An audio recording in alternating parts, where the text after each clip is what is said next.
সম্মানীয় বিকাশ রঞ্জন ভট্টাচার্য স্যার এবং সম্মানীয় শামীম দ্বারা কথা বলেছি। তারা আমাকে বলেছে তো আপনার কাজ হচ্ছে রাজনৈতিক লড়াই লড়ে যাওয়া, বাকি আইনি দিকটা আমরা বুঝে নেব। সুতরাং আইনি লড়াই কোর্টে আমিও বুঝে নেব। যারা প্রতিনিয়ত মুসলিম সম্প্রদায়কে, মাদ্রাসা মসজিদকে আক্রমণ করছে, বিষ উগলাচ্ছে, তাদের বক্তব্যতে হিন্দু মুসলমানের মধ্যে যে সম্প্রীতি, যে ঐক্য বাংলায় বিনষ্ট হতে পারে, তাদের বিরুদ্ধে কটা নোটিশ করা হয়েছে, তাদের কজনের বিরুদ্ধে আইনত ব্যবস্থা গ্রহণ করা হচ্ছে, বাংলার মানুষ একটা জানবেন, আমিও জানতে চাইছি। জনৈক আইনজীবী আমাকে একটি নোটিশ পাঠিয়েছেন। তিনি বলেছেন 48 ঘন্টার মধ্যে যদি তার ক্লায়েন্টকে আমার বক্তব্য দ্বারা নাকি মিসলিড হয়েছে এই মর্মে বক্তব্য প্রত্যাহার, ক্লারিফিকেশন বা তার নোটিশের উত্তর না দিলে আমার বিরুদ্ধে আইনত ব্যবস্থা নেবে। আমি বলি 48 ঘন্টা কেন, 800 ঘন্টা কেন, আর 8 মিনিট কেন, আমি তার নোটিশের কোনো প্রতি উত্তর দেব না।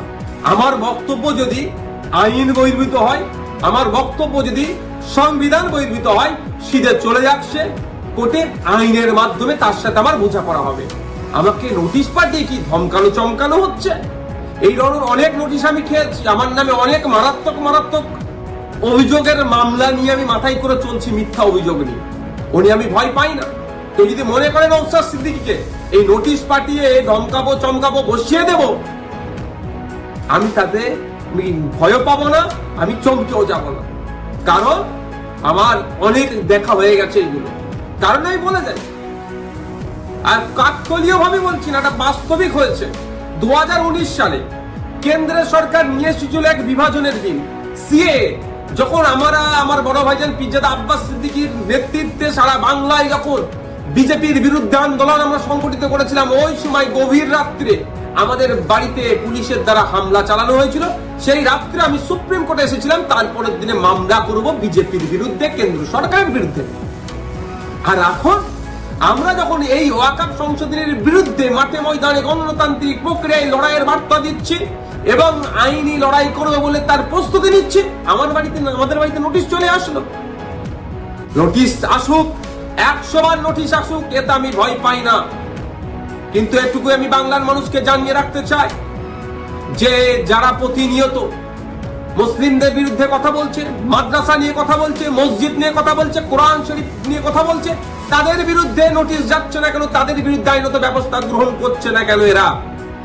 এরা তৃণমূলের মুসলিম বিধায়কদেরকে বিধানসভা থেকে চাংতলা করে রাস্তায় ফেলে দেবো বললেও তাদের বিরুদ্ধে আইনত ব্যবস্থা গ্রহণ করছে না, নোটিশ পাঠাচ্ছে না। আর নওশাদ সিদ্দিকীর কাছে নোটিশ পাঠিয়ে দিচ্ছে। ঠিক আছে, আইনি লড়াই আমি লড়ে নেব। আমার আইনের যারা বিশেষজ্ঞ আছে, সম্মানীয় বিকাশ রঞ্জন ভট্টাচার্য স্যার এবং সম্মানীয় শামীম দ্বারা কথা বলেছি। তারা আমাকে বলেছে তো আপনার কাজ হচ্ছে রাজনৈতিক লড়াই লড়ে যাওয়া, বাকি আইনি দিকটা আমরা বুঝে নেব। সুতরাং আইনি লড়াই কোর্টে আমিও বুঝে নেব। কিন্তু আমার প্রশ্ন, যারা প্রতিনিয়ত মুসলিম সম্প্রদায়কে, মাদ্রাসা মসজিদকে আক্রমণ করছে, বিষ উগলাচ্ছে, তাদের বক্তব্যতে হিন্দু মুসলমানের মধ্যে যে সম্প্রীতি, যে ঐক্য বাংলায় বিনষ্ট হতে পারে, তাদের বিরুদ্ধে কটা নোটিশ করা হয়েছে, তাদের কজনের বিরুদ্ধে আইনত ব্যবস্থা গ্রহণ করা হচ্ছে, বাংলার মানুষ একটা জানবেন, আমিও জানতে চাইছি। শুধু তাই নয়, আমাদের রাজ্য সরকারের যিনি প্রধান, মমতা ব্যানার্জি মহাশয়াকে একটা বক্তব্য শুনেছিলাম, কি জঙ্গি যোগ না কি বলে দেখে দিয়েছিল, তখনও চুপ করেছিল। আর নওশাদ সিদ্দিকীর বিরুদ্ধে নোটিশ, ওই নোটিশ পাঠিয়ে আমাকে কেউ ভয় পাওয়াতে পারবে না। বিজেপির এই ওয়াকফ আন্দোলনের বিরুদ্ধে, সংশোধনী যে নিয়ে এসেছে ওয়াকফ, এর বিরুদ্ধে আন্দোলন জারি থাকবে। এই অসাংবিধানিক, অগণতান্ত্রিক এরা যুক্তরাষ্ট্রীয় পরিকাঠামোকে ভেঙে দেওয়ার যে সংশোধনী নিয়ে এসছে, এর বিরুদ্ধে লড়াই জারি থাকবে। যখন আমাকে খোঁচা দিয়েছে, আমি কয়েকটা প্রশ্ন বাংলার মানুষের কাছে তুলে ধরতে চাইছি এবং সর্বোপরি তৃণমূল কংগ্রেসের কাছেও তুলে ধরতে চাইছি, এর উত্তর দিতে হবে। আমরা জানতে পেরেছি বেশ কয়েকজন এমপি পার্লামেন্টে অনুপস্থিত ছিল, তাদের বিরুদ্ধে তৃণমূল কংগ্রেস দলগতভাবে কি ব্যবস্থা গ্রহণ করছে, কি নোটিশ পাঠাচ্ছে, কি শোকজ করছে, তাদের বিরুদ্ধে কি অ্যাকশন নেবে, সেটাও পাবলিক ডোমেইনে দিতে হবে এবং কি নিচ্ছে সেটাও যেন জানানো হয়। দ্বিতীয় হচ্ছে, যারা পার্লামেন্টে উপস্থিত ছিলেন, টোটাল আমরা যতটুকু জানা আছে, পার্লামেন্টে দুটো কক্ষ মিলিয়ে, লোকসভা রাজ্যসভা মিলিয়ে তৃণমূল কংগ্রেসের এমপির সংখ্যা প্রায় 42টি। এই 42 জনের মধ্যে কতজন ভোটাভুটিতে অংশগ্রহণ করেছে এবং যারা ভোটাভুটিতে অংশগ্রহণ করেছে কতজন ওয়াকাফ সংশোধনী বিলের বিরুদ্ধে ভোট দিয়েছে না অন্য কোথাও ভোট দিয়েছে, সেটাও পাবলিক ডোমিনে পাবলিশ করা হোক, অর্থাৎ জনগণের সামনে তুলে ধরা হোক। তাহলে দুধকে দুধ পানিকে পানি হবে। নাহলে এই ধরনের ঘটনা ঘটতে পারে যে উপস্থিত ছিল ভোট দানের সময় এই ওয়াকাফ সংশোধনীর পক্ষে বিরুদ্ধে না ভোট দিয়ে বিজেপিকে সুবিধা করার জন্য তাদের পক্ষে ভোট দিতেও পারে, বিশ্বাস নেই এদেরকে আমার। তাই এই ডেটাটা পাবলিক ডোমিনে দেওয়া হোক। আর 3 নম্বর যেটা, যে 2021 সালে এমএলএ বিধানসভা নির্বাচনের সময় বলেছিল বিজেপিকে আটকাতে হবে, ভোটটা আমাদের দিন তৃণমূল কংগ্রেস। যারা আজকের দিনে এমএলএ তারা বক্তব্য দিতে গিয়ে বলেছিল যে বিজেপির বিরুদ্ধে লড়াই করতে গেলে ওনাকে জিতাতে হবে, ওনাকে জিতিয়েছেন, এখন লড়াই করবে না বিজেপির বিরুদ্ধে, না ঘরে ঢুকে চুপ করে বসে থাকবে? লড়াইটা কেমন ভাবে হবে?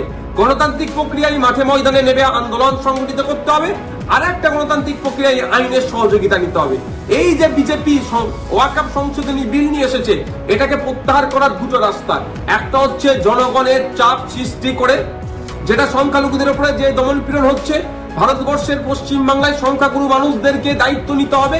এই সংখ্যালঘুদের উপরে যে দমনপীড়ন নেমে আসছে সেটাকে প্রোটেক্ট কিভাবে করবে, অর্থাৎ মাঠে ময়দানে সংখ্যালঘু থেকে শুরু করে সংখ্যাগুরুরা মিলে আন্দোলন সংগঠিত করবে, জনপ্রতিনিধিদেরকে সামনে রেখে সাথে নিয়ে একটা দিক। আর একটা হচ্ছে সুপ্রিম কোর্টের দ্বারস্থ হয়ে আইনের মাধ্যমে এই যে নতুন আইন তৈরি করতে চলেছে, এই আইনটাকে রদ করা। এখন আমার বলার বিষয়, পশ্চিমবাংলায় 200-র অধিক তৃণমূল কংগ্রেসের বিধায়ক আছে। সেই সমস্ত বিধায়কদেরকে প্রত্যেকজন যাতে একটা করে মামলা করে তার জন্য প্রস্তুতি নিতে হবে। এবার আমি এটা তৃণমূল কংগ্রেসের সুপ্রিমোকে বলছি, তৃণমূল কংগ্রেসের দলকে বলছি এবং সাধারণ ভোটারদেরকে বলছি। ভোটের সময় কিন্তু এই সমস্ত এমএলএ গুলো প্রার্থী ছিল, তারা বলেছিল বিজেপির বিরুদ্ধে লড়াই করবে। আজকে বিজেপির বিরুদ্ধে লড়াই দেখানোর জায়গা হচ্ছে মামলা করতে হবে। এদের 42 জন রাজ্যসভা লোকসভা মিলিয়ে এমপি আছে, 42 আর এই প্রায় 220টা মতো, 250-র অধিক মামলা কিন্তু তৃণমূল কংগ্রেসকে করতে হবে। তার পয়েন্ট অনুযায়ী আমি বলে দিচ্ছি, এইটা চাপ তৈরি করতে হবে। আমি নওশাদ সিদ্দিকী যদি আমি একাধিক মামলার দায়িত্ব নিতে পারি, হাজার হাজার মামলা হবে ওয়াকাফ সংশোধনী বিলের বিরুদ্ধে, সেটা আমি ভালো করে জানি, বিজেপিও জানে, তৃণমূল কংগ্রেসও জানে, পাবলিকও জানে। কিন্তু তৃণমূল কংগ্রেস কটা মামলা করছে না, মামলা না করে বিজেপিকে জায়গা করে দিচ্ছে, সেটাও পাবলিককে দেখতে হবে। ভোটার যারা ভোট দিয়েছিলেন 2021 সালে, যারা ভোট দেননি তৃণমূল কংগ্রেস তো, কিন্তু আপনার জনপ্রতিনিধি যারা এলাকায় আছে তাদের কাছে তুলুন আওয়াজ যে আপনাদেরকে মামলা করতে হবে।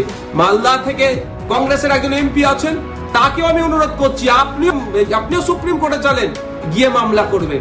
এখন দেখার বিষয় তৃণমূল কংগ্রেসের কতজন এমএলএ কতজন এমপি মামলা করছে এবং আমরা ভোটাররা কতজনকে মামলা করাতে পারছি প্রেসার বিল্ড আপ করে, সেটাই এখন দেখার বিষয়।